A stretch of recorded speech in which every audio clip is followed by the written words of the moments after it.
हमारे साथ जुड़ने के लिए।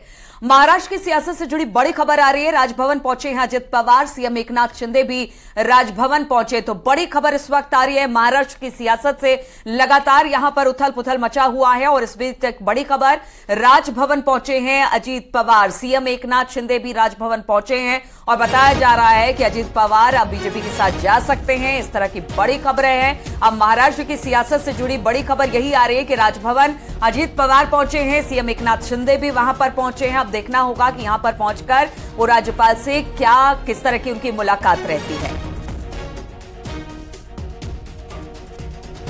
तो सीधी तस्वीरें हम आपको दिखा रहे हैं। महाराष्ट्र की सियासी हलचल अब तेज हो गई है। सीएम एकनाथ शिंदे भी राजभवन पहुंचे हैं और साथ ही साथ अजित पवार भी पहुंचे हुए हैं। जिस तरह से शरद पवार ने 2 अध्यक्ष बनाए थे अपनी पार्टी का, उसको लेकर तब से कहा जा रहा था कि अजित पवार थोड़ा सा नाराज चल रहे थे और फिर उनकी मुलाकात बीजेपी के बड़े नेताओं से भी हुई थी। और अब खबर आ रही है कि राजभवन पहुंचे हैं अजित पवार, सीएम एकनाथ शिंदे भी राजभवन पहुंचे हैं। यहां पहुंचकर राज्यपाल से उनकी मुलाकात होनी है।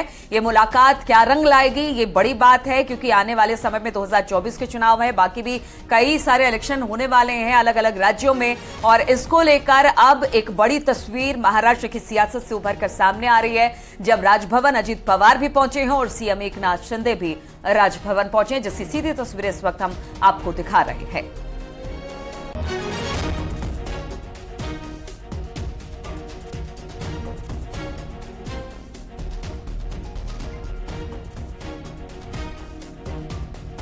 तो महाराष्ट्र की सियासी हलचल अब तेज हो गई है। अजित पवार, और इस वक्त एक और बड़ी खबर आ रही है सूत्रों के अनुसार कि डिप्टी सीएम अजित पवार को बनाया जा सकता है। ये बड़ी खबर आ रही है महाराष्ट्र की सियासत में। तो अजित पवार का जाना उनके लिए फायदे का सौदा साबित हुआ है। खबर यही आ रही है कि डिप्टी सीएम अजित पवार को बनाया जा सकता है, इसलिए सीएम एकनाथ शिंदे के साथ राजभवन पहुंचे हैं अजित पवार। और क्या कुछ बातचीत होती है और जिस तरह से राजभवन पहुंचकर जब वो राज्यपाल से बात करेंगे तो उनको क्या बताते हैं, किस तरह की सहमति होती है, कब तक ये अनाउंस कर दिया जाएगा, ये एक बड़ी बात है, ये देखना है।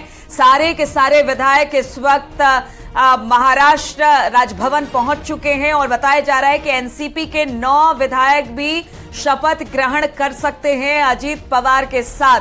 तो अजित पवार खुद तो गए हैं, अपने साथ साथ अपने समर्थकों को भी लेकर गए हैं। बताया जा रहा है कि अजित पवार अगर उप मुख्यमंत्री बनाए जाते हैं तो उनके साथ 9 और ऐसे विधायक हैं जो शपथ ले सकते हैं। तो इस वक्त महाराष्ट्र की सियासत में जबरदस्त हलचल दिखाई दे रही है।